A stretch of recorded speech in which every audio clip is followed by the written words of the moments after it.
السلام علیکم ورحمۃ اللہ وبرکاتہ۔ الحمدللہ کفا وسلام علی عبادہ الذین اصطفى، اما بعد فاعوذ باللہ من الشیطان الرجیم، بسم اللہ الرحمن الرحیم۔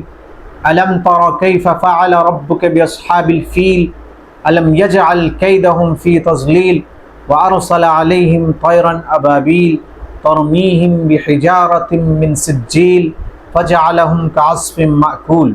صدق اللہ العظیم۔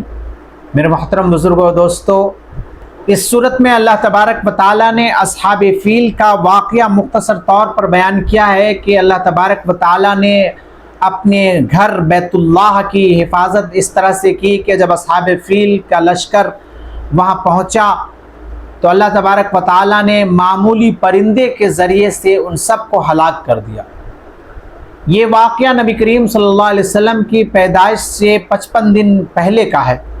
محدثین کرام فرماتے ہیں کہ یہ واقعہ نبی کریم صلی اللہ علیہ وسلم کا معجزہ تھا۔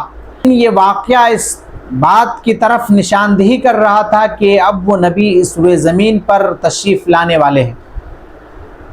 اس طرح کے واقعات اور اس طرح کے نشاندہی اور اس طرح کے معجزات نبی کے پیدا ہونے سے پہلے اللہ تبارک و تعالیٰ ظاہر کرتا ہے تاکہ انسان کو یہ پتہ چل جائے کہ اب اس دنیا سے ظلم کا خاتمہ ہونے والا ہے۔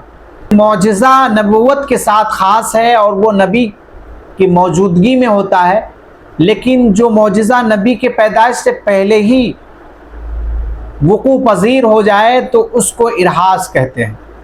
وہ واقعہ یہ ہے کہ ابرہہ بادشاہ تھا جو یمن کا رہنے والا تھا۔ اس نے یمن میں ایک ایسا کنیسہ، ایک ایسا گرجا گھر بنایا تھا کہ جس کی عمارت سونے اور چاندی سے بنائے گئے تھے اور جس کی بلندی بہت اونچائی کی تھی۔ نیچے سے کوئی شخص کھڑا ہو کر کے اس کی بلندی تک کو نہیں دیکھ پاتا تھا، اتنا عالیشان اور اتنا خوبصورت بنایا تھا۔ اور اس کا مقصد یہ تھا کہ یمن کے لوگ اور عرب کے لوگ جو خانہ کعبہ حج کرنے کے لیے تشریف لے جاتے ہیں، وہ لوگ خانہ کعبہ نہ جا کر کے ہمارے اس بنائے ہوئے گھر، اس بنائے ہوئے کنیسہ اور گرجا گھر کے طواف کریں، یہاں آ کر کے عبادت کریں، زیارت کریں، طواف کریں۔ چنانچہ قریش کو جب یہ بات معلوم ہوئی تو قریش میں سے ایک شخص اس کنیسہ میں جا کر کے گندگی کر دی، اور اس گندگی کی وجہ سے وہ کنیسہ گندگیوں سے بھر گیا۔ اسی طرح سے ایک روایت میں یہ آتا ہے کہ کچھ مسافر وہاں ٹھہرے تھے اور اس نے آگ جلائی تھی اور اس کی کچھ آگوں کی چنگاڑیاں اس طرف گئیں اور اس آگ کی چنگاڑی کی وجہ سے وہ پورے آگ کی لپٹ میں آ گئی اور وہ پورا کنیسہ، پورا گرجا گھر جل کر راکھ ہو گیا۔ ابرہہ کو جب اس کی اطلاع پہنچی کہ کسی قریشی نے یہ کام کیا ہے تو وہ آگ بگولا ہو گیا اور غصے میں آیا اور کہا کہ میں اسے کعبہ کی اینٹ سے اینٹ بجا دوں گا، میں اس کے خانہ کعبہ کو اٹھا دوں گا۔ چنانچہ وہ ہاتھی کو لے کر کے، اپنے لشکر کو لے کر کے وہاں سے نکلا۔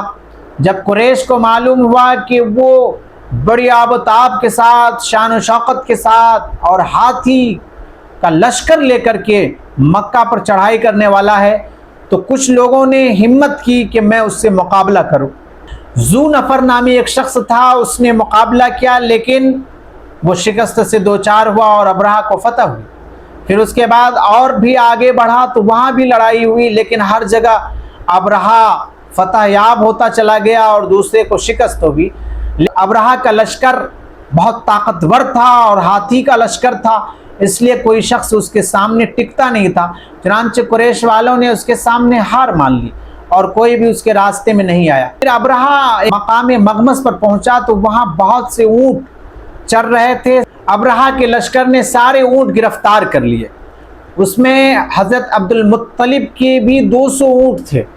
جب یہ بات معلوم ہوئی تو حضرت عبد المطلب اپنے اونٹ کے لیے ابرہہ کے ہاں تشریف لے گیا۔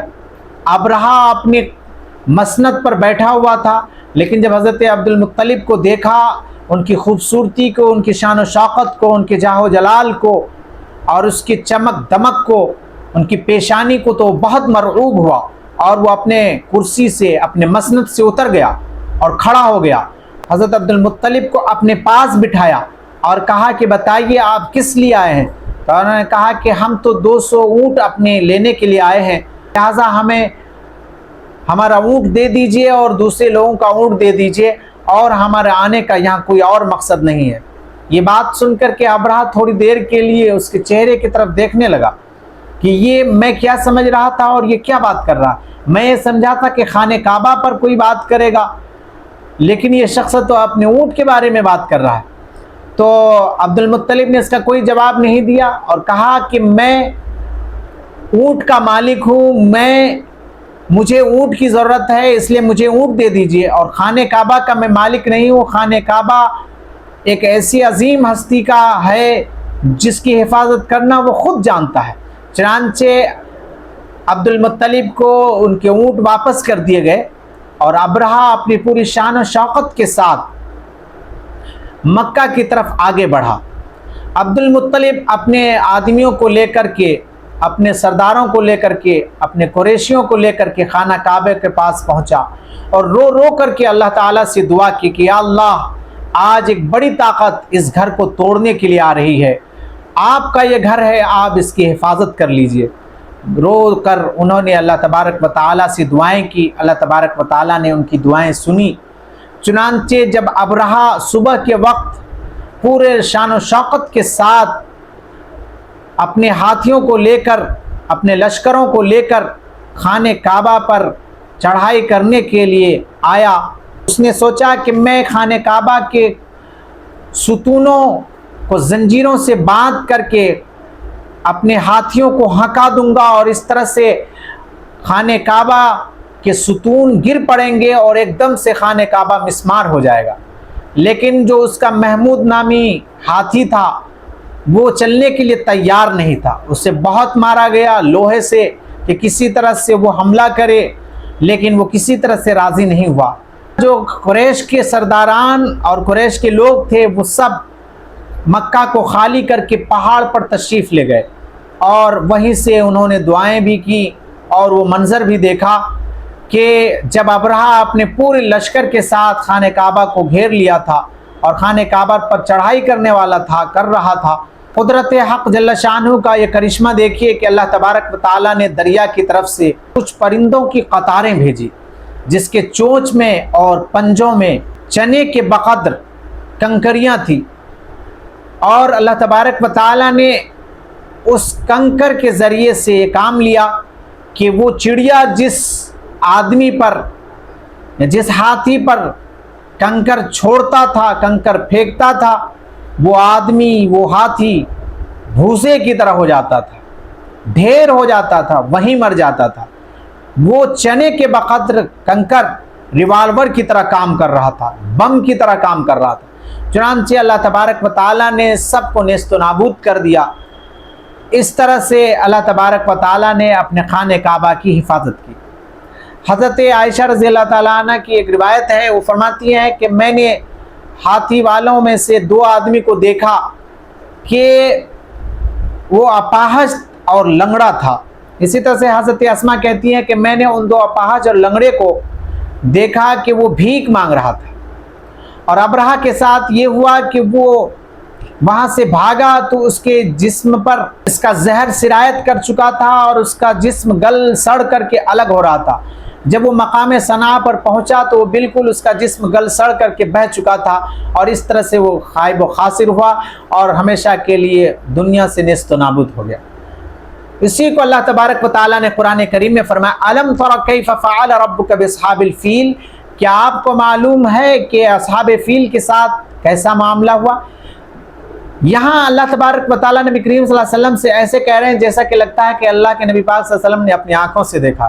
اس کا جواب یہ ہے کہ بہت سے واقعات ایسے ہوتے ہیں کہ جس کو آدمی دیکھتا تو نہیں ہے، لیکن اس کے شواہد، اس کے دیکھنے والے اتنے موجود ہوتے ہیں کہ اس کو جھٹلایا نہیں جا سکتا.